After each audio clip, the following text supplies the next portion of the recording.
जो ग्रुप 23 बना। कहीं आपको कांग्रेस पार्टी का भविष्य अंधकार में तो नहीं लग रहा? आपको लग रहा है मोदी जी एक बार 24 में फिर से वापस आ रहे हैं, सारे सर्वे यही कह रहे हैं, सब इशारा यही कर रहे हैं, इसीलिए आपको लग रहा है कि अब कांग्रेस पार्टी में कुछ बचा तो है नहीं, 50, 60, 70, 100 सीटें आ जाएंगी ज्यादा से ज्यादा, विपक्ष में उसको 5 साल और बैठना है, इसीलिए तो नहीं कि आप माहौल बना रहे हैं कांग्रेस के खिलाफ बोल बोल कर कि कोई और राह पकड़ लें? मानक गुप्ता, मेरा एक ट्वीट, एक बयान, एक स्टेटमेंट, एक इंटरव्यू मुझे दिखाओ जो कांग्रेस के खिलाफ हो।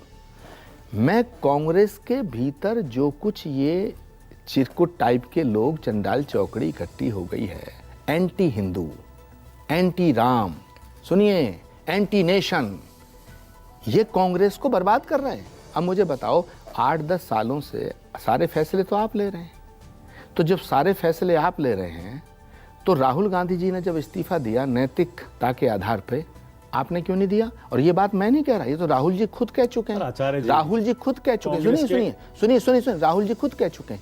सीईसी के अंदर, पूरी मीडिया के अंदर आया, सीईसी के अंदर राहुल गांधी जी ने ये कहा कि राजस्थान का एक मंत्री सबसे भ्रष्ट है, इसे टिकट नहीं दिया जाना चाहिए, और उसी को टिकट दे दिया गया, उसको टिकट दिया गया। इसका मतलब कांग्रेस के अंदर कुछ ऐसे फोर्सेज हैं जो राहुल गांधी जी के आदर्श और आचार संहिता का पालन नहीं करते हैं। तीसरी बात, राहुल गांधी जी की जो तपस्या है, राहुल गांधी जी ने ये कहा कि मैं अब कांग्रेस का अध्यक्ष नहीं बनूंगा, इस फैसले का स्वागत होना चाहिए था, इस फैसले की सराहना होनी चाहिए थी। जिस फैसले की सराहना होनी चाहिए थी, जिस फैसले का स्वागत होना चाहिए था, लेकिन इस कोटरी ने देश में उस फैसले का मजाक बनवाया। आपको अपमानित महसूस नहीं होता? मानक जी छोड़ो, आचार्य प्रमोद किस्म का कौन अपमान कर रहा है, कौन सम्मान कर रहा है? महसूस नहीं हो रहा? आपको प्रचार के लिए कहीं नहीं भेजा? बताइए। मानक कहीं नहीं भेजा? मानक, आप इकलौता हिंदू चेहरा है ना धर्मगुरु कांग्रेस पार्टी के। मानक मेरी बात सुनो, जब मैं सार्वजनिक जीवन में आ गया, पब्लिक लाइफ में हूं, तो मेरा मान क्या और अपमान क्या? मेरा समर्पण, मेरी निष्ठा, मेरी श्रद्धा, मेरा संघर्ष, सुनिए, मेरा मान अपमान सब अपनी पार्टी के लिए है। लेकिन सवाल इस बात का है, क्या कांग्रेस में रहने का मतलब यह है कि मैं सच ना बोलूं?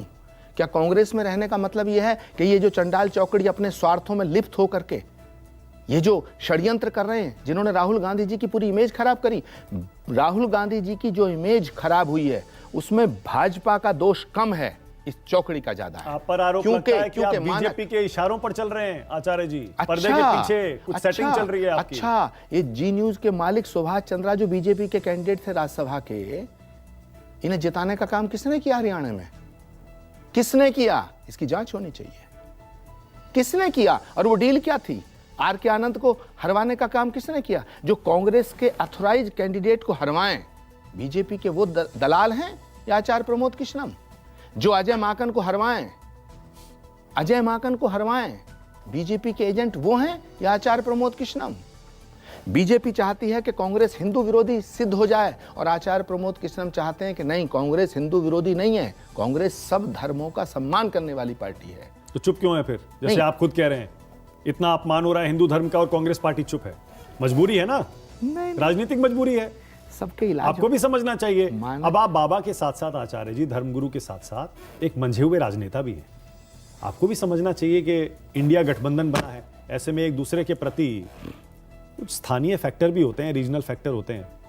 अब ऐसे बोलने लगेंगे गठबंधन कैसे बनेगा, कैसे हराएंगे मोदी को? मानक गुप्ता, मैं गठबंधन के खिलाफ नहीं हूं। गठबंधन के खिलाफ कौन है? अखिलेश यादव, जिन्होंने मध्य प्रदेश में साफ कहा है कि कांग्रेस चालू पार्टी है, कांग्रेस धोखेबाज पार्टी है, कांग्रेस और भाजपा एक हैं। तो ये गठबंधन है, मजाक हो रहा है, देश की जनता को धोखा देना चाहते हैं आप। अगर अखिलेश यादव ये कहते हैं, इतनी बड़ी पार्टी के नेता, वो कहते हैं कि कांग्रेस और भाजपा एक है, तो गठबंधन का औचित्य क्या रह गया? तो सवाल ये नहीं है, मैं तो चाहता हूं गठबंधन होना चाहिए था, लेकिन गठबंधन किसने तोड़ा? अब आप इंडिया गठबंधन की बात कर रहे हैं। कांग्रेस पार्टी आम आदमी पार्टी को गाली दे अरविंद केजरीवाल को, अरविंद केजरीवाल कांग्रेस को गाली दे, समाजवादी पार्टी कांग्रेसियों को गाली दे, चिरकुट बताएं, टुच्चे बताएं, लुच्चे बताएं। उत्तर प्रदेश कांग्रेस के अध्यक्ष हमारे अजय राय जी को क्या क्या नहीं कहा समाजवादियों ने? चिरकुट नहीं, गुंडा, लफंगा, लुच्चा, टुच्चा, पुच्चा, क्या क्या कह दिया।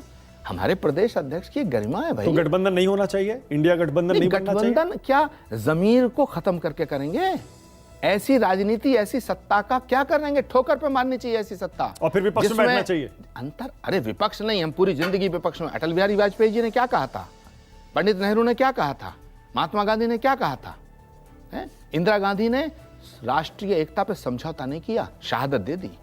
राजीव गांधी ने देश के मान मर्यादा के लिए अपने शरीर के टुकड़े कराए।